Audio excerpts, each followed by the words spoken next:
The first thing I knew was silence, the kind that presses in on you after a deafening noise finally quits. It was a thick, syrupy silence that coated the inside of my skull. Then came the pain, a low, electric hum starting in my temple and branching down my spine. I opened my eyes. Shards of synth glass glittered around me like malevolent diamonds, embedded in the buckled metal of the cabin. My EnviroSuit's display was a spiderweb of cracks, but one diagnostic still flickered in the corner: atmospheric pressure nominal. Oxygen content 3%. A death sentence. Slow rolled. My helmet was still sealed. Thank the void. But the suit's internal supply was finite. The lander wasn't a lander anymore. It was a coffin that had failed to bury itself properly. I remembered the lurch, the scream of tearing metal, a panicked voice on the comms, not mine, and then nothing.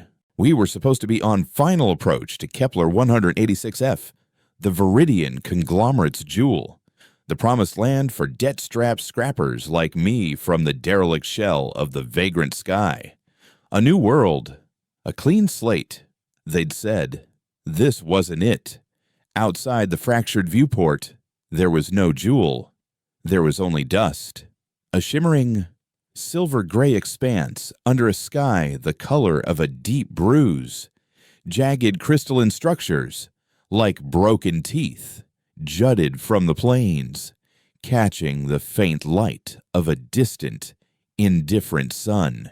A storm was gathering on the horizon, not of clouds and rain, but of pure, churning energy, a silent, violet lightning that crawled between the sky and the ground. Panic is a luxury you can't afford when your oxygen is bleeding out. I unstrapped myself from the pilot's chair. The real pilot was a bloody ruin in the seat next to me and did a quick inventory. My pack was gone, probably ejected during the crash. All I had was the multi-tool on my belt and the clothes on my back. The suit's integrity was compromised. A long tear ran down the left leg, patched with emergency sealant that was already starting to peel. The lander's emergency beacon was a mangled stump of wires. No rescue, no instructions. Just the whisper of my own breathing, metronomically counting down the minutes I had left. They wouldn't just leave us here. An accident, a miscalculation. Viridian would have a recovery team on its way. They had to.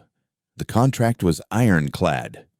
But as the minutes stretched into an hour, and the only sound was the wind picking up outside, a different kind of cold settled in my gut.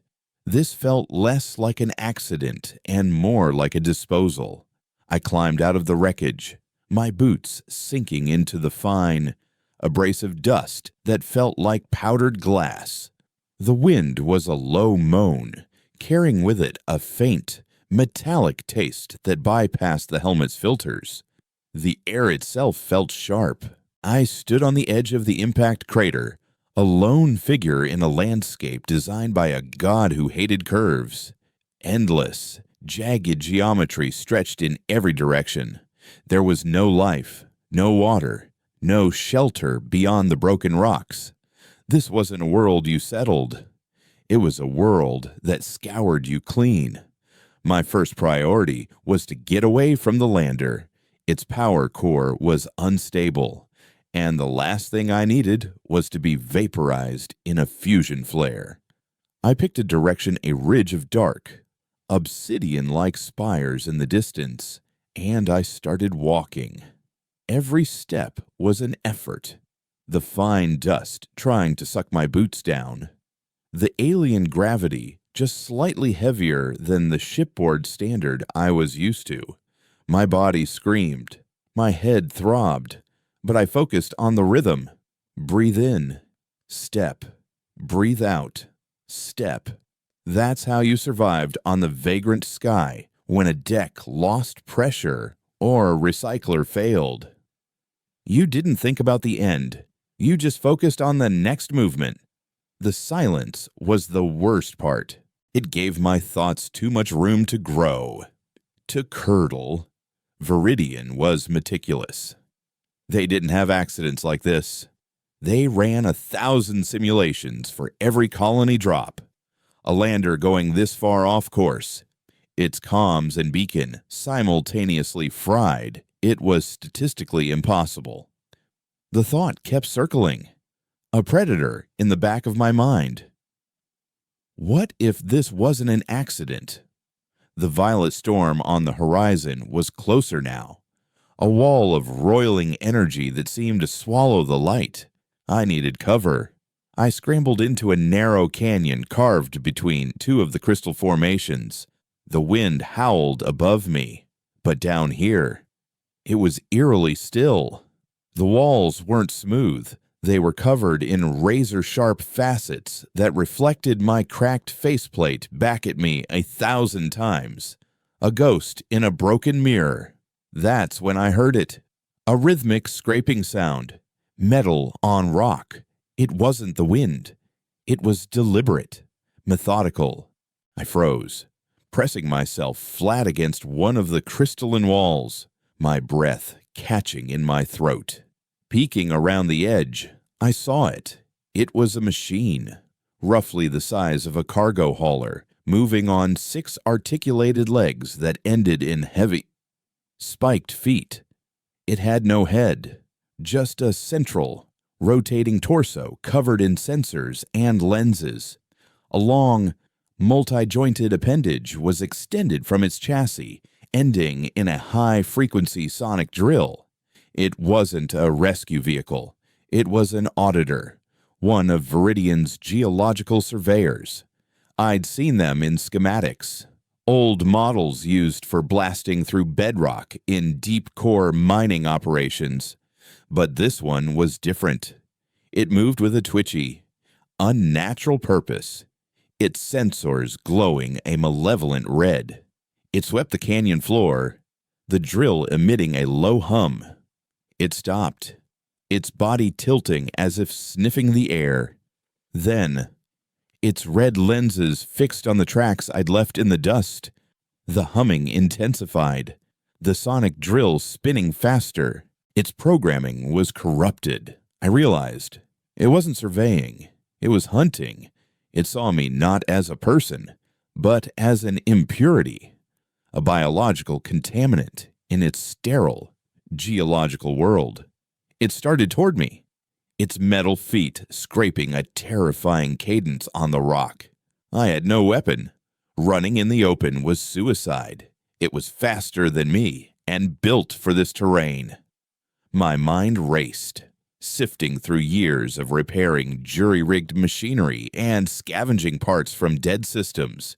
You don't fight a machine head-on. You find its weakness, its logical flaw. Its purpose was to cleanse geological impurities. It was a glorified janitor with a deadly tool. I looked around the canyon. The walls were laced with thin, metallic veins, conductive filaments common on worlds with high levels of atmospheric static. The storm was almost directly overhead now, the air thick with electric potential. An idea, desperate and insane, sparked in my mind. I broke from cover and ran, not away from the auditor, but deeper into the canyon. The machine let out a screech of distorted machine language and gave chase, its heavy footfalls shaking the ground. It was gaining on me. I could feel the vibrations from its sonic drill through the soles of my boots, a pressure wave that made my teeth ache. Ahead of me, the canyon narrowed into a bottleneck between two massive, crystalline pillars shot through with the densest concentration of metallic veins I'd seen. It was a natural lightning rod. I scrambled through the gap, turning to face my pursuer. The auditor had to slow down to squeeze its bulky frame through the passage. For a moment, it was wedged between the two pillars. That was my chance. I pulled the multi-tool from my belt, setting it to arc weld mode, and jam the tip into the conductive vein in the rock wall right next to the auditor's chassis. A shower of sparks erupted. It was a tiny current, meaningless on its own, but it was enough. The machine registered the electrical contact as a geological anomaly, an impurity to be cleansed. It swiveled its main appendage, turning the sonic drill away from me and aiming it directly at the canyon wall where my tool was embedded. It was a fatal logic loop. It couldn't resist purging the anomaly. The drill whined to a piercing shriek, unleashing a powerful sonic blast. It didn't just hit the wall. The vibrations traveled through the conductive veins, shaking the very foundations of the crystalline pillars. Stress fractures spiderwebbed across the translucent surfaces. But it wasn't enough. The auditor, realizing its error, began to retract the drill, turning its attention back to me. It wouldn't make the same mistake twice. I needed a bigger charge. I looked up. The storm was here. The violet energy was crawling down from the sky, seeking a path to the ground. I held my multi-tool against the vein, a silent prayer to whatever god of physics was listening. A tendril of pure, violet lightning snaked down from the churning chaos above, hesitated for a microsecond, and then found its mark. It struck the top of the pillar, a deafening crack that split the air. The energy surged down the metallic vein, a torrent of raw power that turned the rock around my tool white-hot. The auditor was engulfed in a blinding flash of violet light. Its entire chassis convulsed, its red sensors flickered and died, and a plume of black smoke poured from its joints.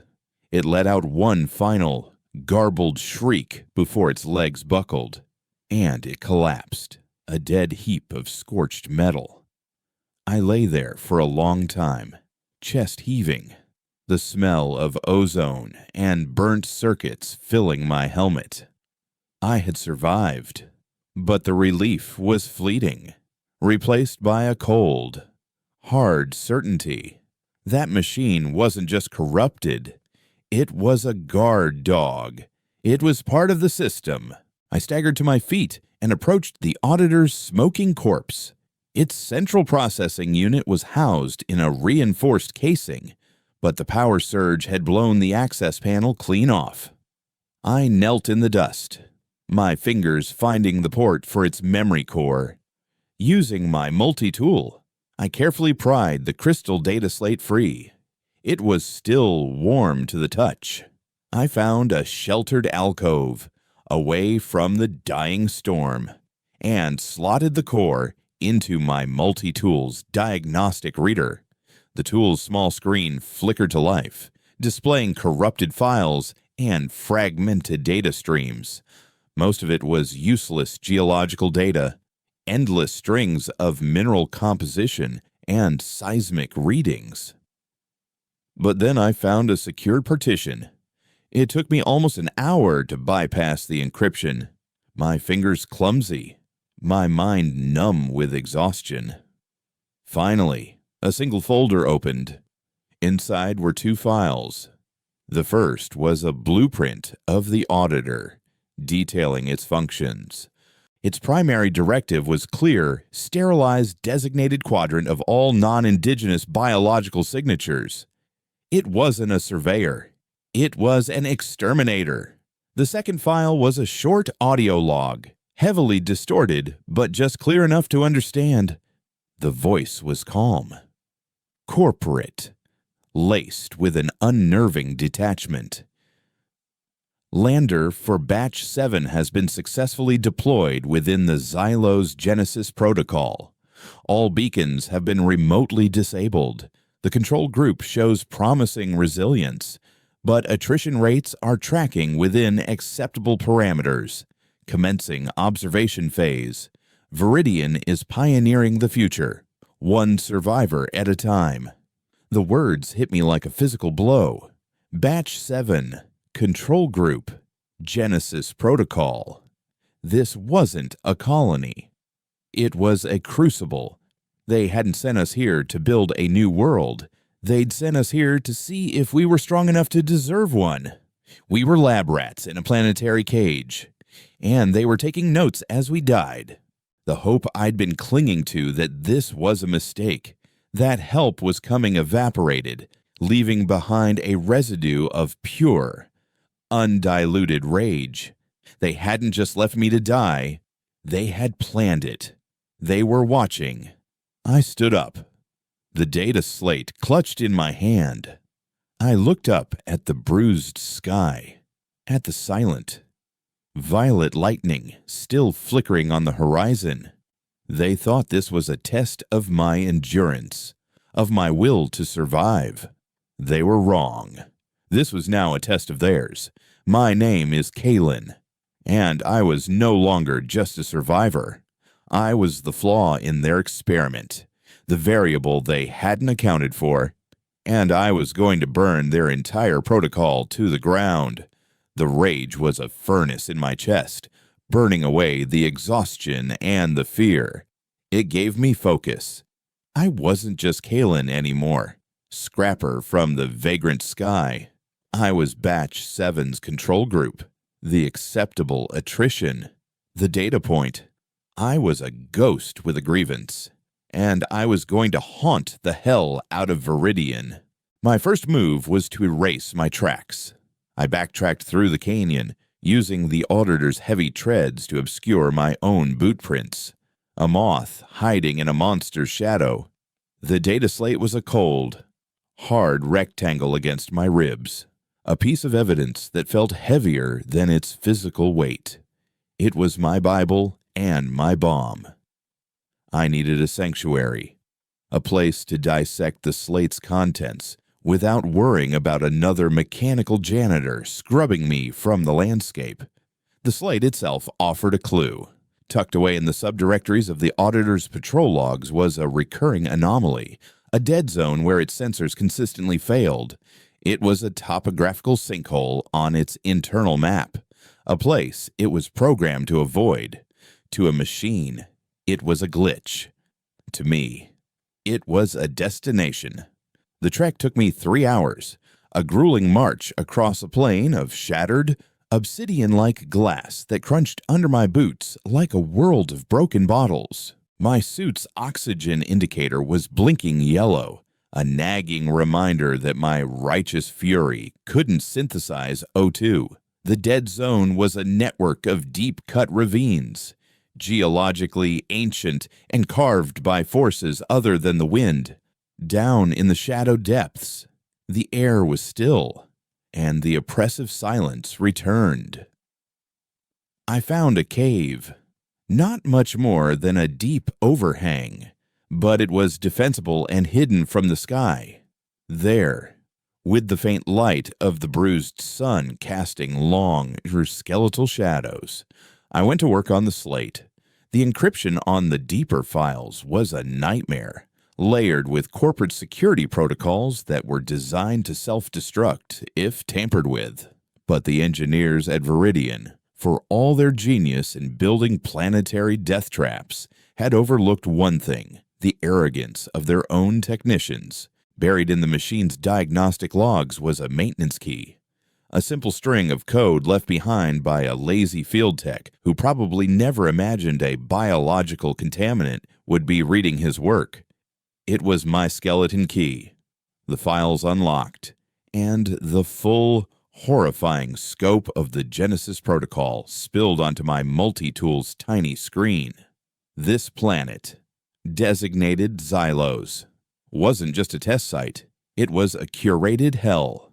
The data included atmospheric decay projections, geological instability charts, and a roster of environmental hazards. The auditors were just the first tier. Deeper in the file, I found schematics for other machines flying sentinels called Reapers that patrolled the high-altitude plateaus, and burrowing monstrosities called Tremors that could trigger localized earthquakes. But it was the biological section that made my blood run cold. They hadn't just chosen a sterile world, they had seeded it. The file contained genetic markers for bioengineered fauna, creatures designed for aggression and adaptability.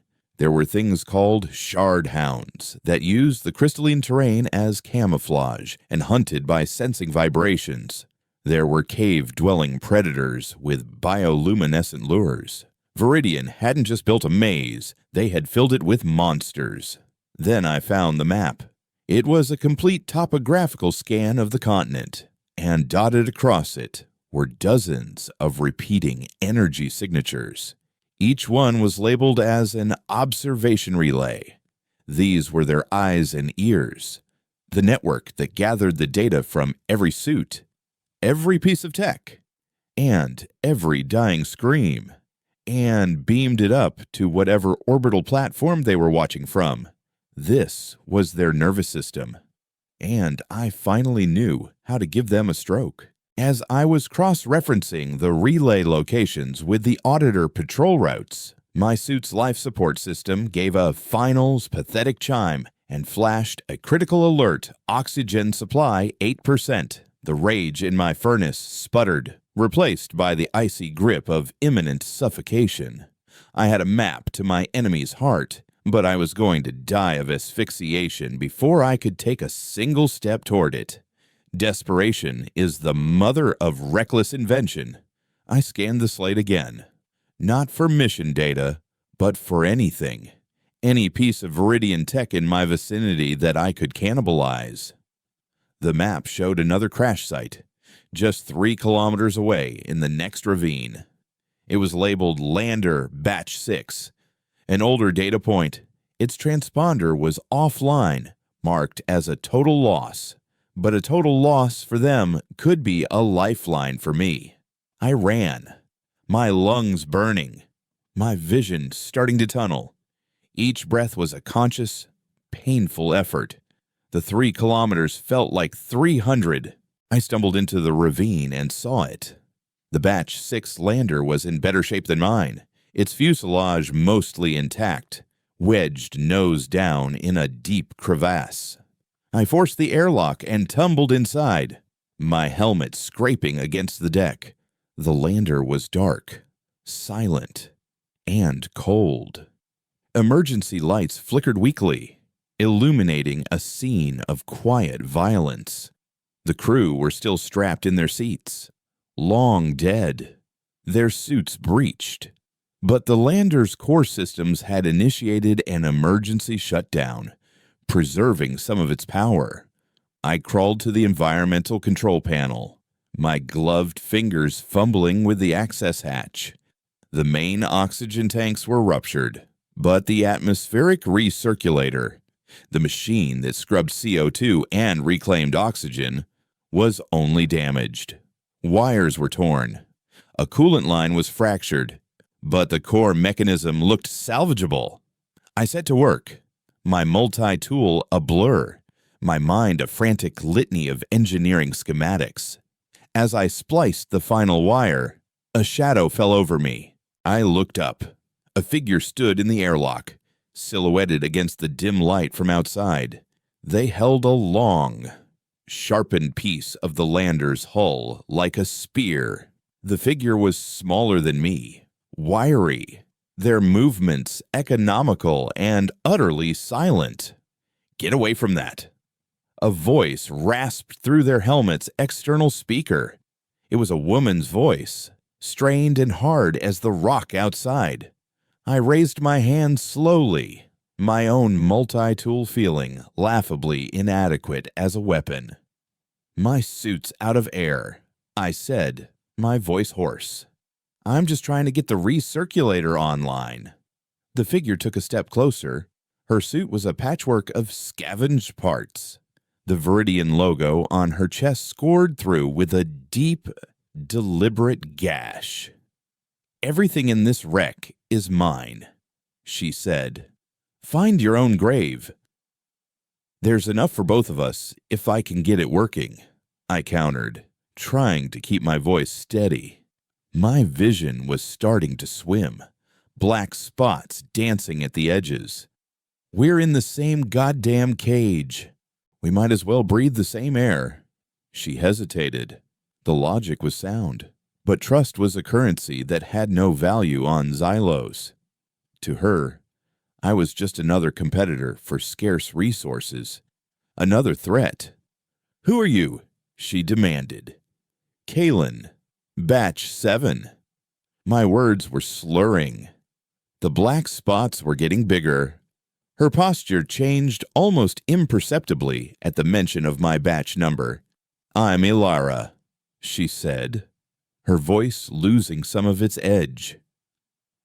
"Batch 6. I thought we were the last." She lowered her makeshift spear. "Get it working. Then we talk." The relief was so profound, I almost passed out. With the last of my strength, I made the final connection.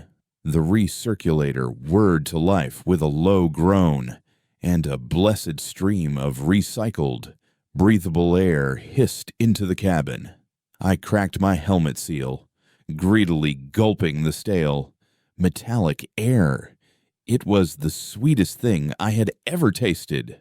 Once the immediate crisis of my survival was averted, a tense silence settled between us. Ilara watched me from across the cabin, her helmet off now. Her face was gaunt, streaked with grime, her eyes holding a weary, haunted intelligence. She had been here for a long time. "So, Batch 7, she said finally.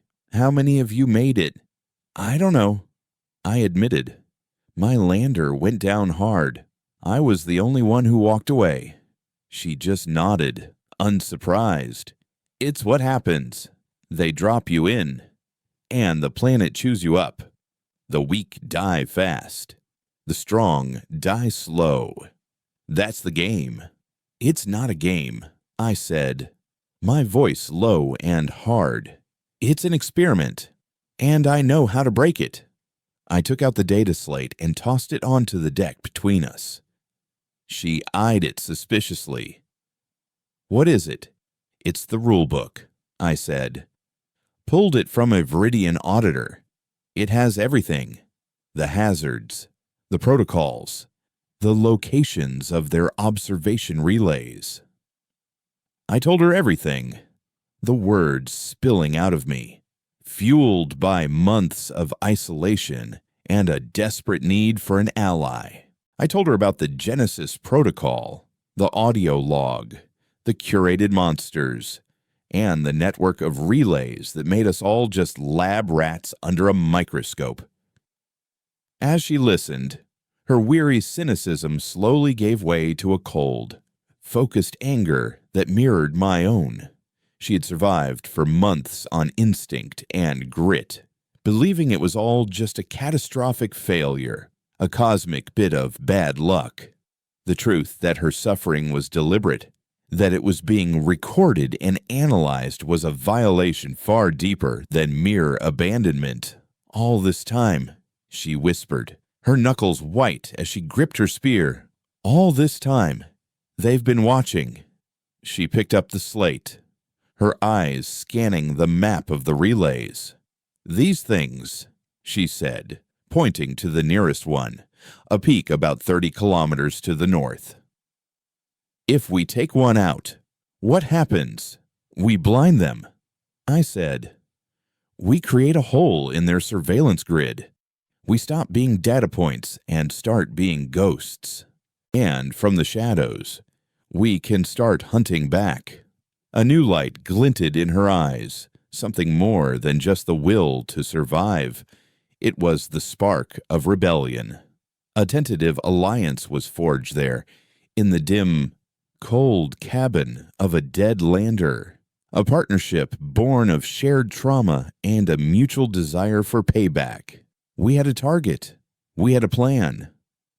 For the first time, I felt a sliver of something that wasn't rage or despair. It felt like hope. Our planning was cut short by a low, scraping sound from outside. It wasn't the heavy, metallic tread of an auditor. This was quieter, a skittering, scratching noise, like dozens of sharp points dragging across rock. Ilara's head snapped up, her eyes wide with a new kind of fear. "They're here," she breathed. "What's here?" I asked, grabbing my multi-tool, which felt utterly useless. She was already at the viewport, peering through a crack in the armored glass. "Shardhounds," she said, her voice tight. "They hunt after the storms. The vibrations from the lightning drive them out of the ravines." I joined her at the viewport. At first, I saw nothing but the jagged, crystalline landscape. Then a piece of the landscape moved. It was long and lean, its body seemingly composed of the same translucent, razor-edged crystal as the rocks around it, making it a perfect chameleon. Its head was a featureless wedge, but I could see a maw of needle-like teeth. It moved with a fluid, terrifying grace, and it wasn't alone. Another shimmered into view, and another. A pack of at least a dozen was circling the lander, their claws making that horrible scraping sound on the hull. They weren't trying to get in. Not yet. They were testing it, tapping it, sensing the vibrations of the recirculator, and the two warm, living things inside. The Genesis Protocol's next test had arrived. The cabin of the lander, which moments ago had felt like a sanctuary, now felt like a metal tomb. The hunt was on, but this time, we were the ones trapped inside. The scraping grew louder, more insistent, the sound of crystal claws searching for a weakness in our steel shell. The scraping was the sound of a countdown. Every scratch on the hull was a second ticking away, a reminder that the lander was a temporary shelter, not a fortress. Ilara moved with the practiced efficiency of someone who had survived ambushes before. She began barricading the main airlock with loose cargo containers and salvaged plating, her movements swift and silent. "They're patient," she said, her voice a low murmur that barely carried over the noise of the hounds. "They'll test the hull for hours, looking for a weak seam, a fractured viewport. They're smart." "The data slate said they hunt by vibration," I said, my mind racing, trying to connect the schematic's cold data with the terrifying reality outside. "The recirculator is drawing them in. We need to shut it down. And suffocate, not a strategic trade-off," she countered without looking up from her work. "We need a better idea. The lander's external floodlights still have power. Maybe we can blind them, drive them back." It was a long shot, but it was better than waiting to become an appetizer.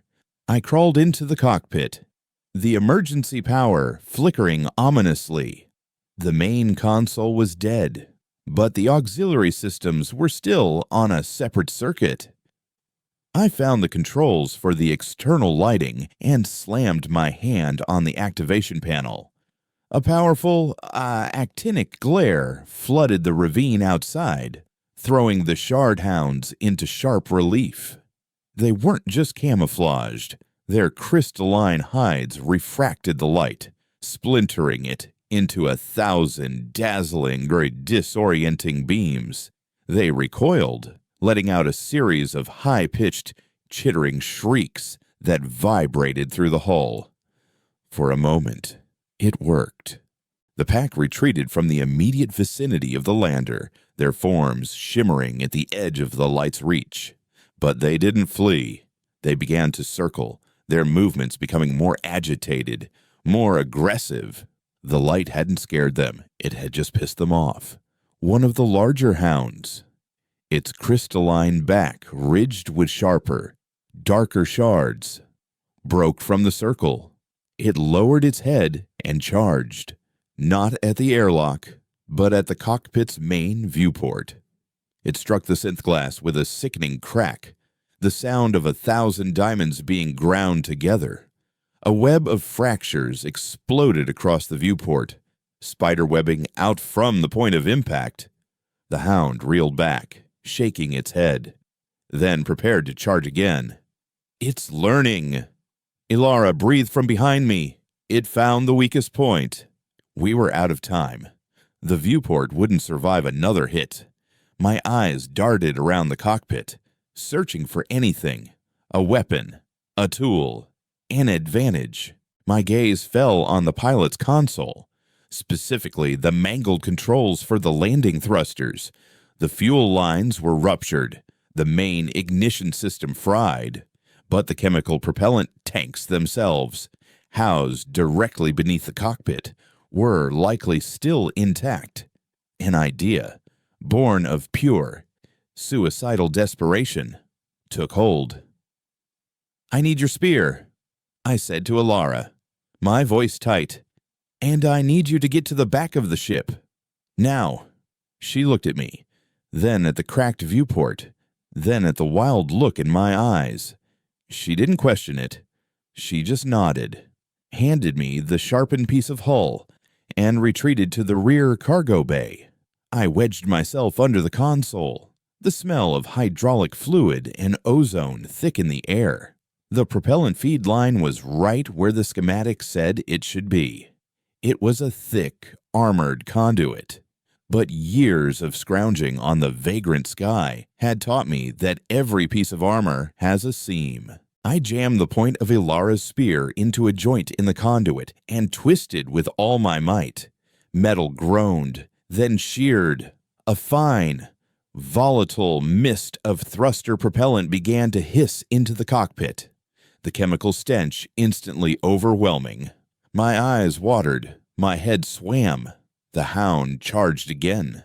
The viewport exploded inward in a shower of synth glass shards, the hound's wedge-shaped head and snapping jaws bursting into the cockpit. It lunged for me.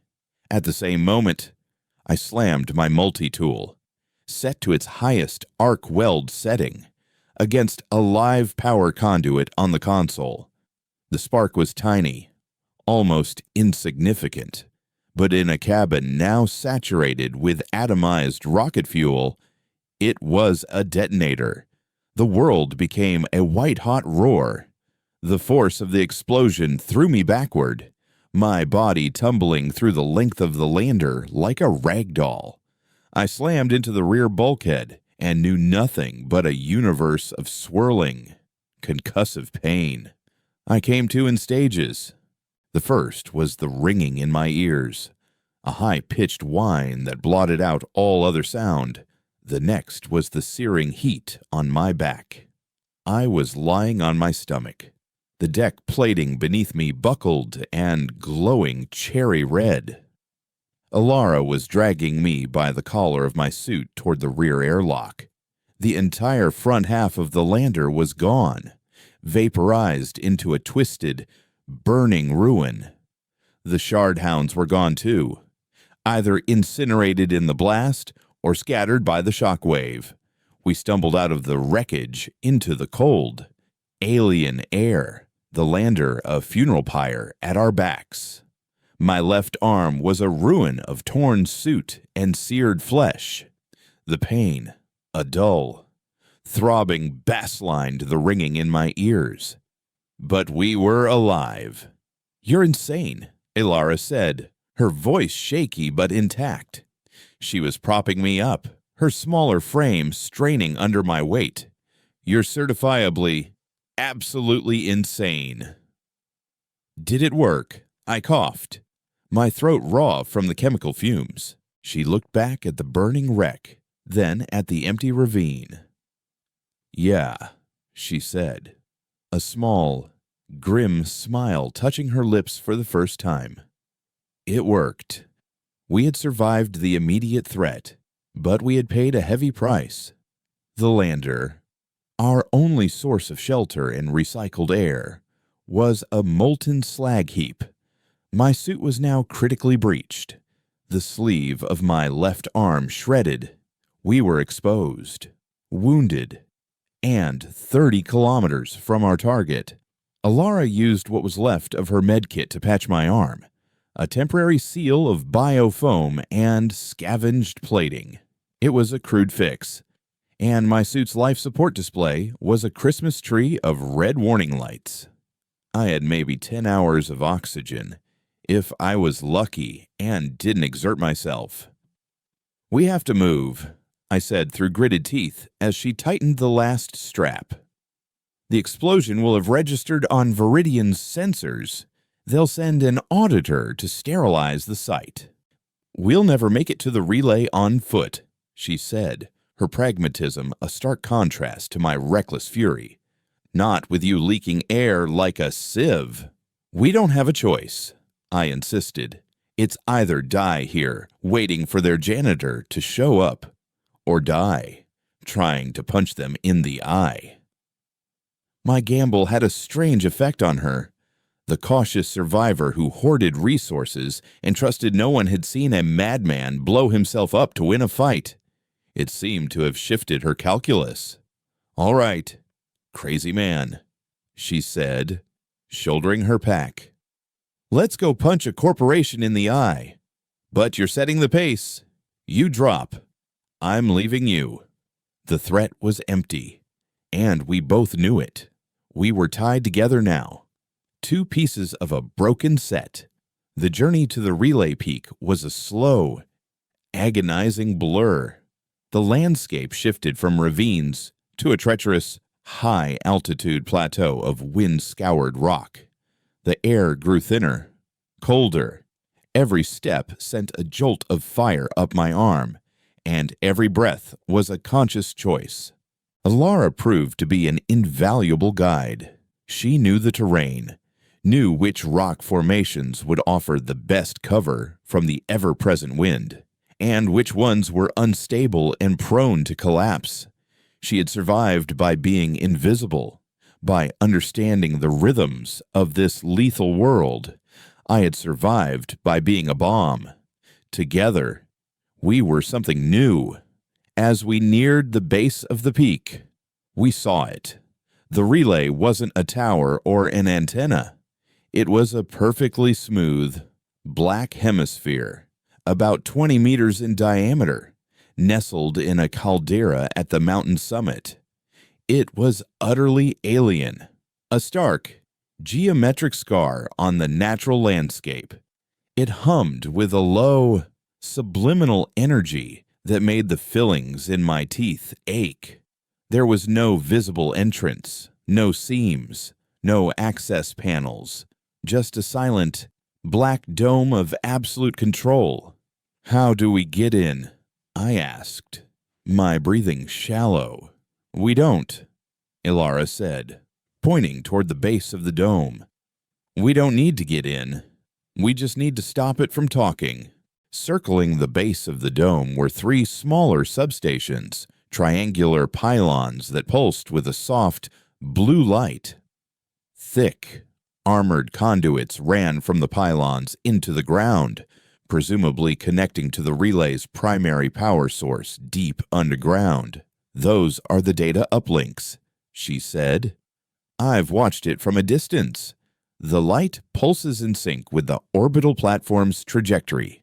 That's the signal. We cut the conduits. We cut the feed." It sounded too simple. As if on cue, a section of the dome's surface shimmered and became transparent. Behind it, a machine unfolded itself. It was a Reaper, one of the flying sentinels from the data slate. It was a skeletal, insectoid machine with long, spindly legs and wings like black glass. A single glowing red optic dominated its narrow head. It detached from the dome with a soft click and began a slow, silent patrol of the summit. Viridian had guards for its eyes. We were pinned down behind a rock outcropping about 500 meters from the relay.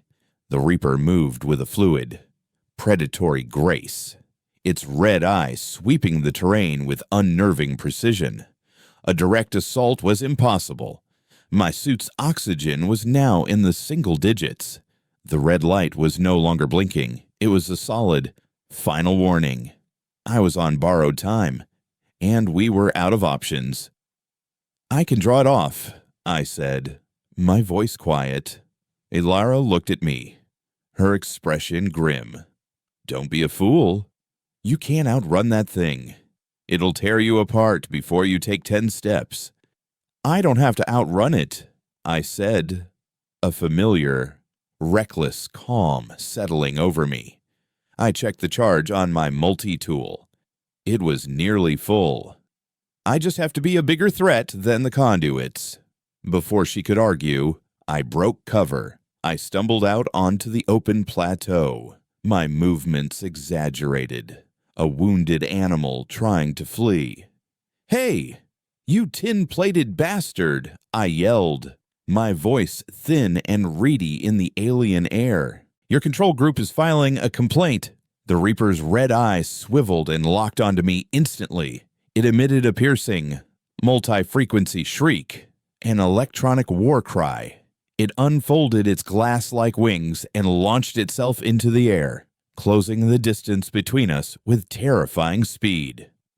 "Go," I yelled back at Ilara's position. "Cut the power now." I didn't run. I stood my ground. My multi-tool held in front of me like a talisman. The Reaper was a blur of black metal and red light, its spindly legs unfolding, tipped with monomolecular blades. This was it, the final, desperate gamble. As the machine dove, I didn't aim for its eye or its chassis. I aimed for the ground at my feet. I jammed the arc welder into the rock and poured every ounce of the multi-tool's energy into it. The rock, rich with the same metallic filaments as the canyon, glowed, then melted. The Reaper was almost on top of me, its shrieking reaching a crescendo. At that same moment, a geyser of molten rock and superheated gas erupted from the ground where I stood. It wasn't an explosion, but a volcanic outburst, a raw, primal scream from the planet itself. The Reaper flew directly into it. The delicate, glass-like wings shattered. The complex sensors melted. The red eye went dark. It tumbled from the sky, a broken, burning piece of junk, and crashed to the ground a few meters away. The blast threw me backward, my already battered body screaming in protest. As my vision faded to black for the second time in as many days, the last thing I saw was Ilara, a small, determined figure, sprinting toward the pylons, a length of sharpened metal glinting in her hands. Darkness was a welcome relief, a soft, velvet curtain dropping on a stage of unrelenting pain. But it didn't last. I was dragged back to consciousness by a rhythmic, jarring motion and a voice cutting through the fog in my head. "Aelin, Kaelin, wake up, you suicidal maniac. Don't you dare die on me now." I opened my eyes.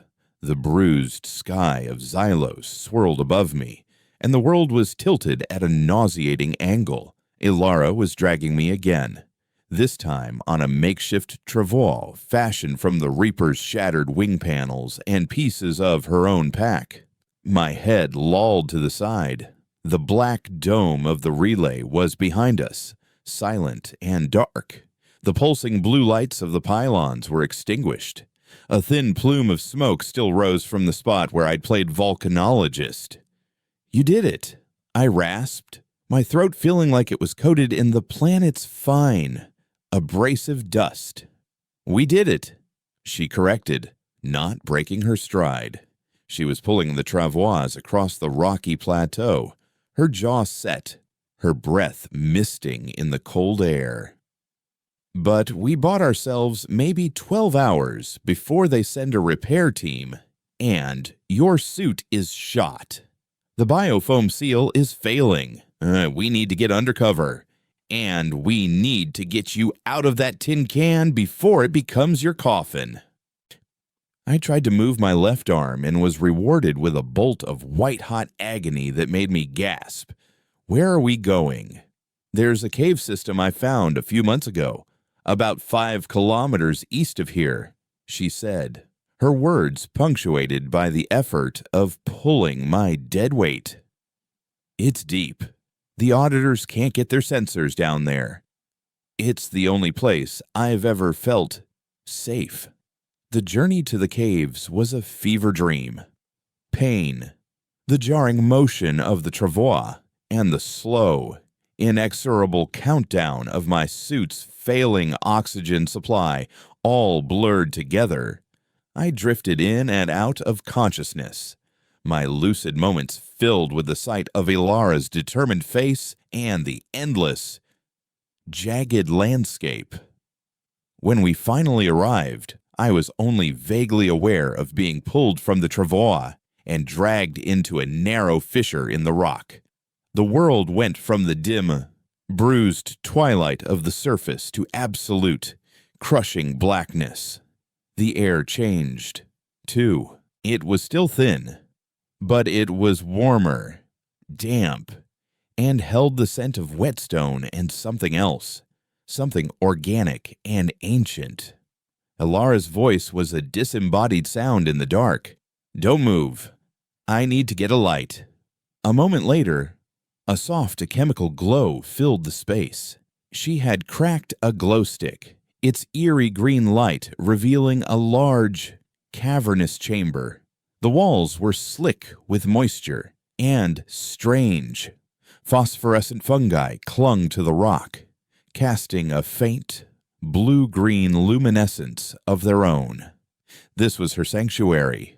In one corner, there was a pathetic-looking collection of supplies, a few scavenged power cells, a pile of patched-together thermal blankets, and a small water purifier humming quietly as it sucked moisture from the air. This was how she had survived. Not through violence and explosions, but through quiet, relentless perseverance. "All right," she said, her voice all business. "Let's get you out of that suit." The process was excruciating. The suit was practically fused to the burnt flesh of my arm. Cutting me free took the last of her energy and my consciousness. When I woke again, the pain was a distant, manageable ache. My arm was crudely but effectively bandaged with sterilized strips of my suit's underlayer. I was lying on a thermal blanket, and Ilara was sitting a few feet away, cleaning the components of her multi-tool with a quiet, focused intensity. The only light was the soft, natural glow of the fungi. "How long was I out?" I asked, my voice hoarse. "A full cycle. Maybe 30 hours, she said without looking up. "I had to rebuild the suit's comm unit. I salvaged what I could from yours and the Reaper. I think I can get it to broadcast." "Broadcast what?" I pushed myself into a sitting position, my muscles screaming in protest. "Our story," she said, finally meeting my gaze. Her eyes, in the dim, fungal light, held a fire I hadn't seen before. "The data slate is a weapon, Kalen, but it's useless if no one sees it. The Genesis Protocol, the names of the dead from my batch and yours, the audio log, all of it. If we can get a signal out, a single, high-burst transmission aimed at the public comms channels on the outer rim, we can burn Viridian to the ground from the inside." It was a bold, almost impossible plan. Viridian would have the entire comm spectrum around Xylos locked down. Breaking through their security web would be like trying to whisper in the middle of a hurricane.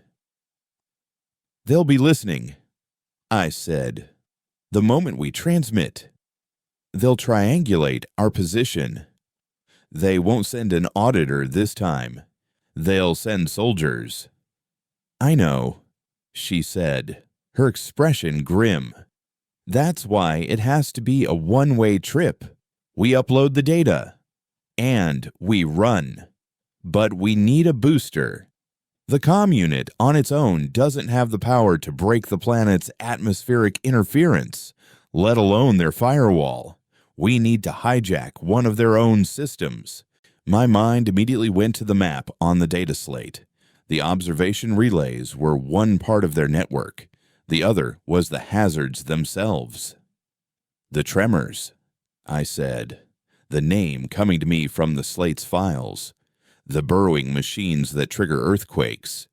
The slate said they communicate on a dedicated high-energy seismic frequency. It's designed to penetrate bedrock. If we can tap into one of their transmitters, we can use the planet itself as an antenna. Alara finished, a slow smile spreading across her face. Kalen, you magnificent, crazy bastard. It might actually work. The plan solidified in the quiet, glowing dark of the cave. The data slate showed a tremor scheduled for a routine patrol near a geological fault line about 20 kilometers south of our position. It was a long way to go, especially for me in my wounded state. But it was our only shot. We spent 2 more cycles in the cave, healing and preparing. I slowly regained some strength, my body fueled by nutrient paste and Ilara's purified water. She worked relentlessly on the comm unit, turning it into a parasitic device designed to interface with the tremor systems. We were a 2-person rebellion, plotting the downfall of a corporation from a hole in the ground. The journey south was tense. We moved at night, sticking to the shadows of the canyons, avoiding the open plateaus. My arm was a constant, throbbing reminder of my own fragility. But Ilara's quiet competence was a steadying force. She had a 6th sense for the planet's dangers, spotting the telltale signs of a shard hound's hunting ground or the unstable ground that signaled a tremor's passage. We saw the tremor before we heard it. It was a massive, segmented machine, like a monstrous metallic centipede, moving slowly across a vast, dusty plain. It wasn't drilling. It was scanning, its head-like segment emitting low-frequency sonic pulses into the ground. A long, whip-like antenna extended from its rear segment, twitching occasionally as it sent and received data. That was our target. It's moving too fast. Ilara whispered from our hiding spot behind a rocky outcrop. We can't get close enough to attach the interface without it detecting us. Then we have to stop it, I said. The landscape around us was dotted with the same crystalline formations that were common across the planet. And the sky, as always, was brewing with the faint, violet energy of a distant storm. An echo of my fight with the auditor sparked in my mind. We can't blow it up, I said, thinking out loud. We need its transmitter intact. But maybe we can short it out. I explained the plan to Alara, a desperate improvisation based on a half-remembered physics lesson and a whole lot of reckless hope. She looked at me with an expression that was equal parts exasperation and admiration. You really have a one-track mind, don't you? She said. Just try not to get yourself killed this time. I'm not carrying you back. We separated. Ilara crept toward the tremor's projected path, the parasitic comm unit in her hand. My job was the distraction. I found what I was looking for. 2 tall, crystalline spires, about 30 meters apart, both laced with conductive metallic veins. The tremor was lumbering directly between them. I used the last of our salvage plating to create a makeshift cable, a crude but effective conductor. As the tremor passed between the spires, I scrambled up one of them, the wind whipping at me, my injured arm screaming in protest. I wedged one end of the cable deep into a metallic vein. Then, with a prayer to the god of bad ideas, I threw the other end across the gap. It landed perfectly, snagging on the opposite spire. I had created a massive, primitive capacitor right in the machine's path. Now, all I needed was a charge. The storm was still too far away. I wouldn't be getting any help from the sky this time. I looked down at the tremor. Its primary function was to generate and direct seismic energy. It was a walking power plant. I just had to convince it to discharge in the wrong direction. I pulled out my multi-tool and rappelled down the spire, landing softly in the dust just as the tremor's head segment cleared the gap. I ran alongside it, matching its slow, inexorable pace. Its outer casing was thick, armored, but it was covered in small, retractable sensor nodes that emerged every few seconds to take atmospheric readings. As one of the nodes extended, I lunged. I jammed the arc welder of my multi-tool directly into the sensor port and gave it a full blast. The machine reacted instantly. It didn't register me as a threat. It registered the energy surge as a critical systems failure, a power feedback loop. Its internal protocols kicked in, designed to safely discharge excess energy into the ground to prevent a core meltdown. A series of panels along its back hissed open, revealing a row of grounding conduits. But the tremor was now directly underneath my makeshift cable. The energy didn't discharge into the ground. It arced upward, a torrent of raw, blue-white electricity, and hit the conductive cable. The air cracked with the sound of thunder. The two spires lit up like massive fluorescent bulbs, and the energy surge, with nowhere else to go, grounded itself through the tremor's own chassis. The machine convulsed violently, its segmented body seizing up. Its lights flickered and died. It shuddered to a halt, paralyzed, a dead metal leviathan on a dusty plain. Alara emerged from her hiding place, running toward the machine's now silent antenna. She gave me a single, appreciative nod, then immediately set to work, attaching the interface. The first part of our impossible plan had worked. Now came the hard part. As Alara worked to hijack the dead machine's comms, I stood watch, my eyes scanning the horizon. The silence felt unnatural, temporary. We had just poked a very large, very angry beast with a very sharp stick, and I knew, with absolute certainty, that the beast was about to hit back. The silence on the plain was a taut, stretched membrane, ready to tear at any moment. Ilara worked with feverish haste, her fingers a blur as she spliced our jury-rigged comm unit into the tremor's primary transmitter. The data slate, containing the sum of Viridian's sins, was connected by a single, fragile cable, its contents waiting to be unleashed. "The encryption on their network is military grade," she muttered, her face illuminated by the green glow of her multi-tool screen.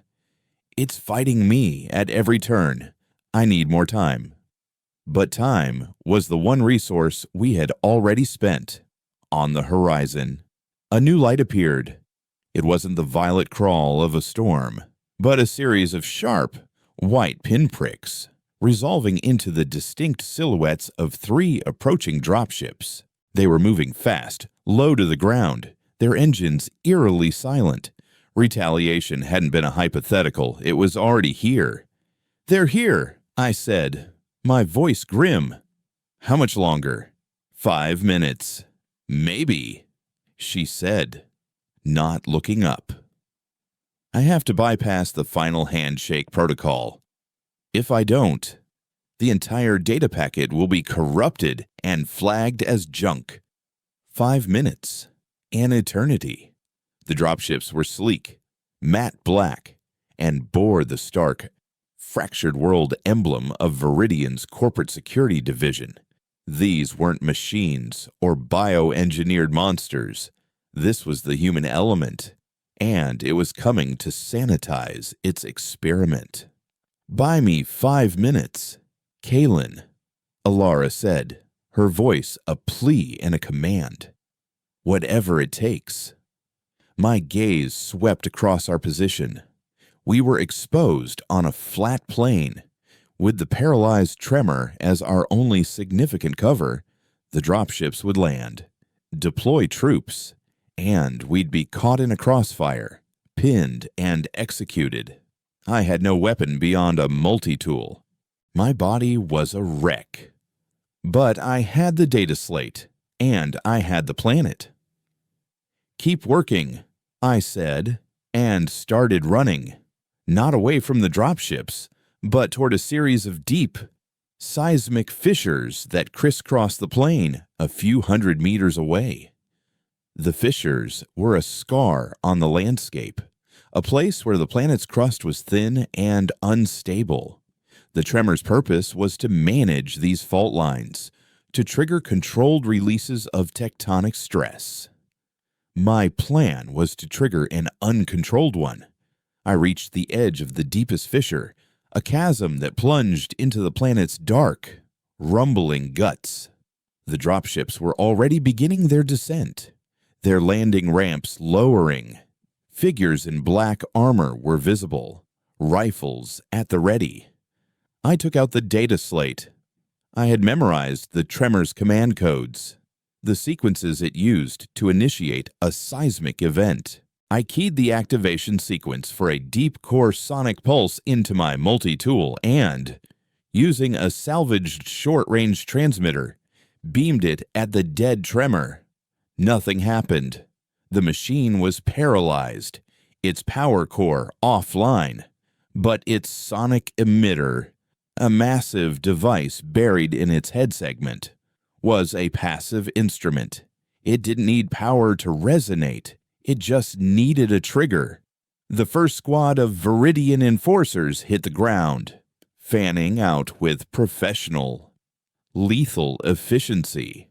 They moved toward the tremor, their helmeted heads swiveling, scanning for targets. I had seconds. My eyes fell on the multi-tool in my hand. It was an energy tool, a pathetic amount of energy compared to the tremor, but maybe, just maybe, enough. I changed the command. Instead of a deep pulse, I programmed the simplest, most powerful command. The machine knew a full system energy discharge. Then I threw the multi-tool, set to overload its power cell on impact, into the fissure at my feet. It tumbled into the darkness, a tiny, desperate offering to the angry planet below. The enforcers opened fire, their pulse rifles stitching lines of superheated energy across the ground around Ilara's position. She hunkered down behind the tremor's massive chassis, shielded but trapped. The first shots kicked up dust near my feet. They had spotted me. Then the planet answered. A low, deep groan echoed up from the fissure, a sound so profound it vibrated in my bones. The ground beneath my feet began to tremble. The multi-tool's overloaded power cell had been just enough of a spark to activate the tremor's sonic emitter, which, guided by my last command, focused all its residual energy into a single, devastating seismic shockwave. The fissure before me widened with a deafening crack, the ground itself ripping apart. The entire plane buckled. One of the dropships, its landing gear just touching down, was thrown on its side, its wing crumpling. The enforcers were tossed from their feet, their disciplined formation shattering into chaos. It was the opening Ilara needed. "It's uploading," she screamed over the roar of the earthquake. "The handshake is complete. Get back here." I scrambled back across the heaving ground, rocks and dust erupting around me. The very air was shaking. I reached the tremor just as the last bits of the data packet streamed from our device. A confirmation light on the comm unit blinked a triumphant green. It was done. The truth was out. The remaining 2 dropships aborted their landing, their engines screaming as they fought to gain altitude and escape the collapsing ground. The enforcers, realizing their position was compromised, began a tactical retreat, firing wildly as they fell back. "We have to go," I yelled, pulling Alara to her feet. "This whole area is coming apart." We ran, leaving the comm unit and the data slate behind, a digital ghost left to haunt the machine. We scrambled into the relative safety of the rocklands as the plane behind us collapsed into a massive sinkhole, swallowing the paralyzed tremor, the crashed dropship, and all evidence of our technological mutiny. We had won, but the victory felt hollow, a fleeting moment in a war that was far from over. In the days that followed, we became true ghosts. We retreated deep into the planet's unmapped cave systems, surviving on fungi and filtered water, cut off from everything. We didn't know if our broadcast had made it, if anyone had heard our scream from the dark. We could only wait. The response, when it came, was not what we expected. Viridian's presence on Xylos didn't vanish. It intensified. More dropships arrived. Not just enforcers, but scientists and technicians. They weren't hunting us. They were packing up. They began methodically decommissioning their own hardware, retrieving their auditors and reapers, dismantling the observation relays one by one. Our broadcast had done more than just expose them. It had made the experiment untenable. The lab was contaminated.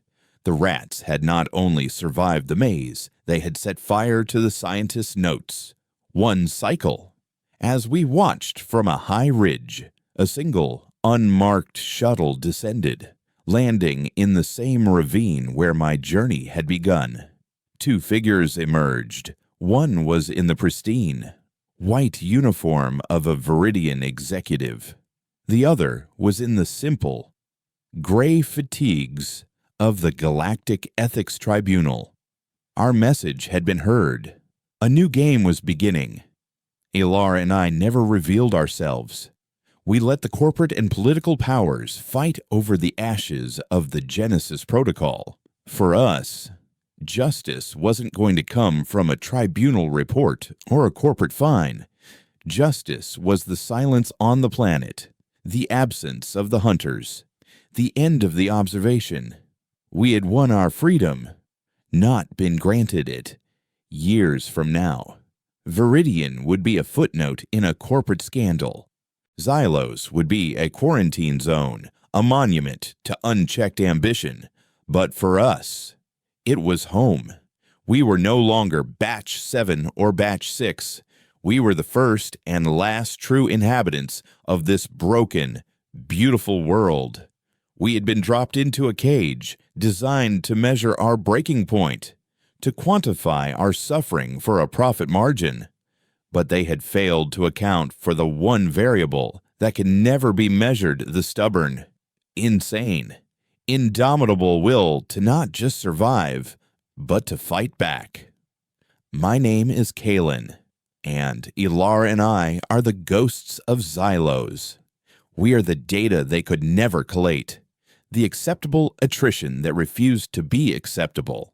We walk under a bruised sky on a world that tried to kill us, and we are, finally, at peace. They wanted to see how we would die. Instead, they taught us how to live.